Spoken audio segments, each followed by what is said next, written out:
കഴിഞ്ഞ ആഴ്ചകളെല്ലാം നമ്മൾ കുടുംബങ്ങളെക്കുറിച്ച് കണ്ടുകൊണ്ടിരിക്കുകയാണ്.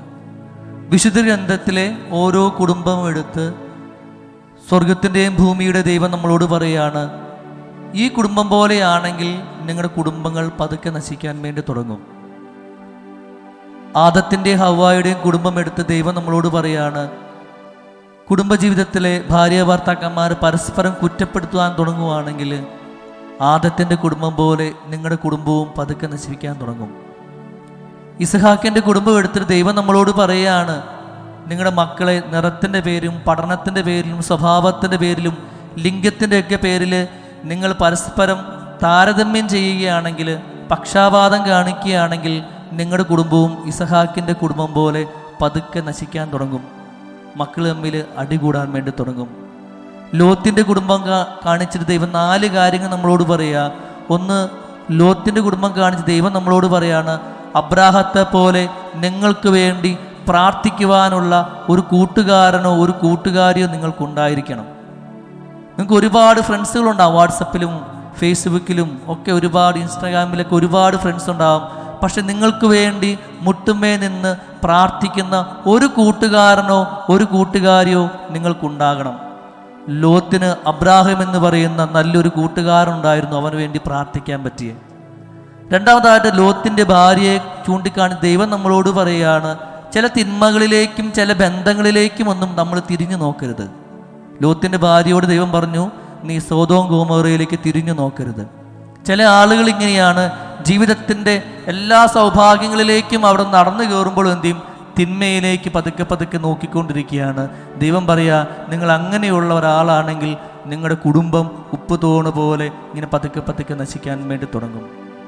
മൂന്നാമതായിട്ട് ലോത്തിൻ്റെ ജീവിതത്തെ കാണിച്ച് നമ്മൾ പറയുകയാണ്, നിങ്ങൾക്ക് സമ്പത്തേറുമ്പോൾ ഐശ്വര്യമേറുമ്പോൾ ലോത്ത് എന്ത് ചെയ്തു, സോദോം ഗൊമോറ എന്ന് പറയുന്ന തിന്മയിലേക്ക് മേയാൻ വേണ്ടി തുടങ്ങി, ചേക്കേറാൻ വേണ്ടി തുടങ്ങി. നന്മയെ വിട്ടു. നമ്മുടെ ജീവിതത്തിൽ സമ്പത്തേറുമ്പോൾ സൗഭാഗ്യങ്ങളേറുമ്പോൾ നമ്മൾ എന്ത് ചെയ്യും, ഈ ലോത്തിനെ പോലെ പതുക്കെ പതുക്കെ തിന്മയുടെ സാഹചര്യങ്ങളിലേക്ക് കയറാൻ വേണ്ടി തുടങ്ങും. നാലാമതായിട്ട് ലോത്തിൻ്റെ കുടുംബത്തെ കാണിച്ച് വിശുദ്ധ ഗ്രന്ഥം നമ്മളോട് പറയുക, നിങ്ങളുടെ കുടുംബങ്ങളിൽ മദ്യപാനം എന്ന് പറയുന്ന ദുശീലമുണ്ടോ, പതുക്കെ നിങ്ങളുടെ കുടുംബം ക്ഷയിക്കാൻ വേണ്ടി തുടങ്ങും. ലോത്ത് എന്ന് മദ്യപിക്കാൻ തുടങ്ങിയോ അന്ന് ലോത്തിൻ്റെ കുടുംബം നശിച്ചു. സ്നേഹം നിറഞ്ഞവരെ, വിശുദ്ധ ഗ്രന്ഥം എന്ന് പറയുന്ന കുടുംബങ്ങളുടെ ഒരുപാട് കാര്യങ്ങൾ കാണിച്ചുകൊണ്ട് പറയാം, നിങ്ങളുടെ കുടുംബം അങ്ങനെയാണെങ്കിൽ പതുക്കെ നിങ്ങളുടെ കുടുംബം നശിക്കാൻ തുടങ്ങും. അതുകൊണ്ട് എന്ത് ചെയ്യും, ആ കുടുംബങ്ങളിൽ ഉണ്ടായിരുന്ന തിന്മകൾ നിങ്ങളുടെ കുടുംബത്തിൽ പാടില്ല. ഇന്ന് നമ്മൾ കാണാൻ വേണ്ടി പോകുന്നത് ദാവീദിൻ്റെ കുടുംബത്തെക്കുറിച്ചാണ്. നമുക്കറിയാം, ജസയുടെ 8ാമത്തെ പുത്രനായിട്ട് ദാവീദ് ജനിച്ചു.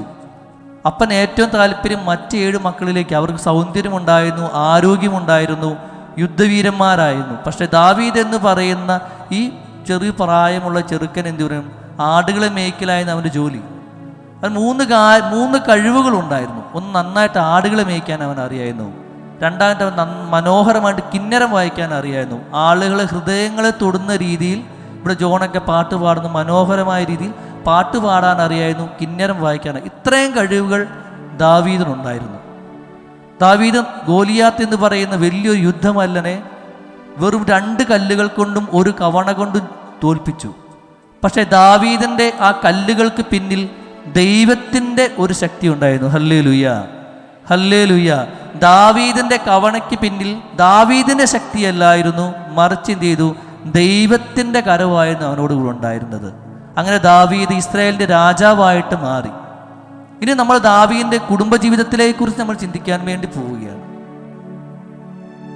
2 സാമുവേൽ പ്രവാചകന്റെ പുസ്തകം 11-ാം അധ്യായത്തിൽ നമ്മൾ കണ്ടുമുട്ടുന്നുണ്ട്. വിശുദ്ധ ഗ്രന്ഥ വചനം ആരംഭിക്കുന്ന ഇങ്ങനെയാണ്, വസന്തത്തിൽ രാജാക്കന്മാരെല്ലാവരും യുദ്ധം ചെയ്യാൻ പോകുന്ന സമയത്ത്.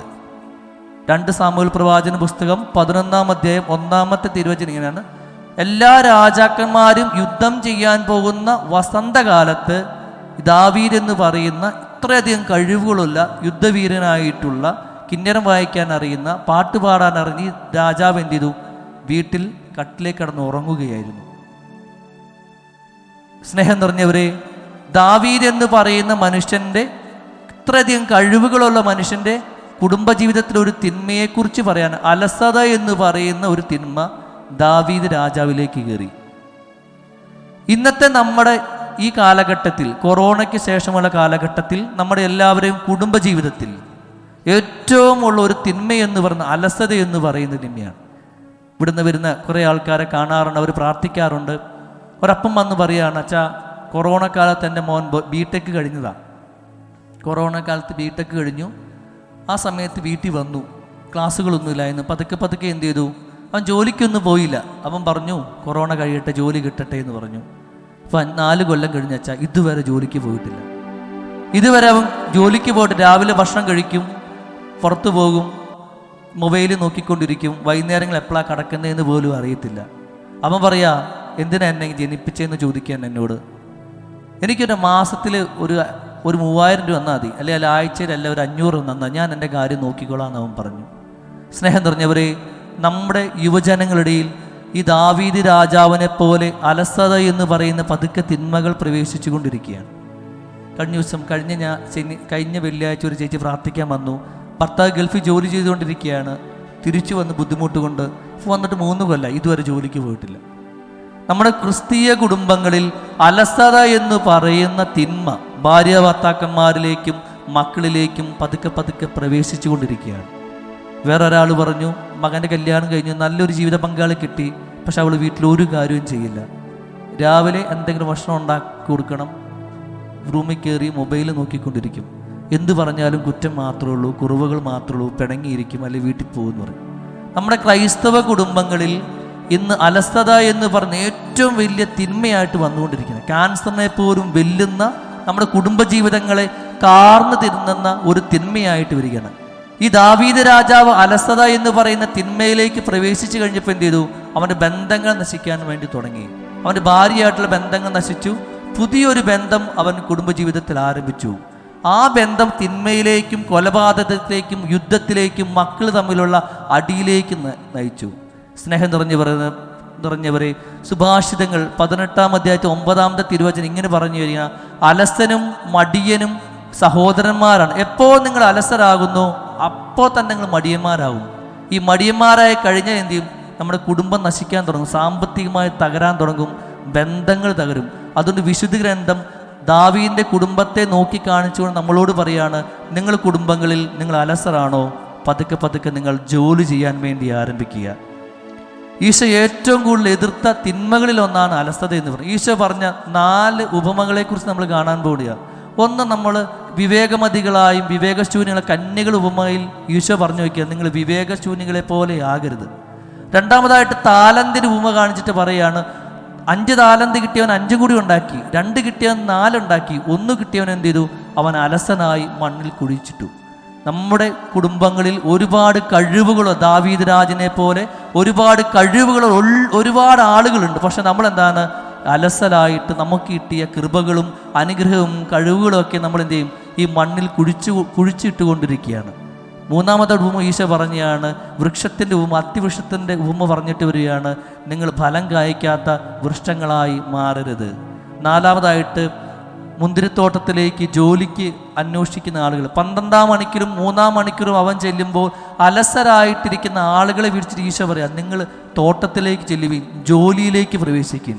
സ്നേഹം നിറഞ്ഞവരെ, വിശുദ്ധ ഗ്രന്ഥം നമ്മളോട് പറഞ്ഞു വെക്കുകയാണ്, ദാവീദിന്റെ കുടുംബത്തിലുണ്ടായിരുന്ന ഈ അലസത എന്ന് പറയുന്ന തിന്മ എപ്പോൾ നമ്മുടെ കുടുംബങ്ങളിലേക്ക് പ്രവേശിക്കുന്നു, ഞാൻ എന്ന് പറയുന്ന വ്യക്തിയിലേക്ക് പ്രവേശിക്കുന്നു, പതുക്കെ എൻ്റെ കുടുംബം ശിഥിലമാകാൻ വേണ്ടി തുടങ്ങും, എൻ്റെ കുടുംബവും പതുക്കെ നശിക്കാൻ വേണ്ടി തുടങ്ങും. അതുകൊണ്ട് ലൂക്കാസ് സുവിശേഷം 1-ാം അധ്യായത്തിൽ 2 ഉദാഹരണങ്ങൾ പറഞ്ഞു വെക്കുകയാണ്. എപ്പോൾ പരിശുദ്ധ കന്യകാമാതാവ് താൻ ദൈവമാതാവ് ആകുന്നു എന്ന് അറിഞ്ഞോ അപ്പോൾ മുതൽ അവളുടെ തിടുക്കത്തിൽ ഏലിശ പുണ്യവതിയെ സേവിക്കുവാൻ വേണ്ടി മലഞ്ചെരിവിലൂടെ യാത്രയാകുന്നുണ്ട്. അലസരാണോ നമ്മൾ? നമ്മുടെ കുടുംബജീവിതത്തിൽ, നമ്മുടെ വ്യക്തി ജീവിതത്തിൽ തിടുക്കമെന്ന് പറയുന്ന ഒരു പുണ്യം വേണമെന്ന് ഈശോ നമ്മളോട് പറയും. നിങ്ങൾ തിടുക്കമുള്ള ആളുകളാകും, എല്ലാ കാര്യത്തിനും തിടുക്കമുള്ള ആളുകൾ. നമ്മൾ എന്ത് ചെയ്യും, ക്രൈസ്തവരായ നമ്മുടെ പ്രശ്നം എല്ലാം നാളത്തേക്ക് മാറ്റിവെക്കും, എന്നെ കൊണ്ടൊന്നും ചെയ്യാൻ പറ്റില്ല. അങ്ങനെ ചെയ്യാതെ പരിശുദ്ധ കന്യകാമറിയം തിടുക്കത്തിൽ യാത്ര ചെയ്തതുപോലെ നമ്മളും നമ്മുടെ ജീവിതത്തിൽ, പ്രാർത്ഥനാ ജീവിതത്തിൽ, ബന്ധങ്ങളിൽ, അധ്വാനങ്ങളിൽ, ജോലികളിൽ തിടുക്കമെന്ന് പറയുന്ന പുണ്യം നമ്മൾ സ്വന്തമാക്കണം. രണ്ടാമതായിട്ട് ആട്ടിടയന്മാരോട് ദൈവദൂതൻ പറഞ്ഞു, നസ്രത്തിൽ ഇങ്ങനെ പിൽക്കൂട്ടിൽ ഒരു ഉണ്ണീശ ജനിച്ചിട്ടുണ്ടെന്ന് പറഞ്ഞപ്പോൾ അവരെന്ത് ചെയ്യും, അതിവേഗം യാത്ര തിരിച്ചു. നമ്മൾ അലസരാണോ? നമ്മുടെ മനസ്സ് പറയും ഇനി ഒന്നും ചെയ്യേണ്ട, ചുമ്മാ ചെയ്താൽ മതി. ഇതൊക്കെയാണ് സന്തോഷമെന്ന് പറയുമ്പോൾ നമ്മൾ ഈ ആട്ടിടയന്മാരെ മനസ്സിൽ ധ്യാനിച്ചുകൊണ്ട് പറയണം, ഞാൻ അതിവേഗം മുന്നോട്ട് പോകണം. Hallelujah, hallelujah. അപ്പം നമ്മുടെ ദാവീദിൻ്റെ കുടുംബജീവിതത്തെ നോക്കിക്കൊണ്ട് ദൈവം നമ്മളോട് പറയാണ്, നിങ്ങളുടെ വ്യക്തി ജീവിതത്തിൽ, നിങ്ങളുടെ കുടുംബങ്ങളിൽ നിങ്ങൾ അലസരാകരുത്. ജോലിയില്ലാതെ നിങ്ങൾ ഇരിക്കരുത്. വീട്ടിൽ ചുമ്മാ ഇരുന്ന എന്ത് ചെയ്യും? പതുക്കെ നിങ്ങൾ മടി നിങ്ങളിലേക്ക് പ്രവേശിക്കും. ഈ മടി ഒരു 2-3 കൊല്ലം കഴിയുമ്പോൾ അത് അപഹർഷതാബോധമായിട്ട് മാറാൻ തുടങ്ങും.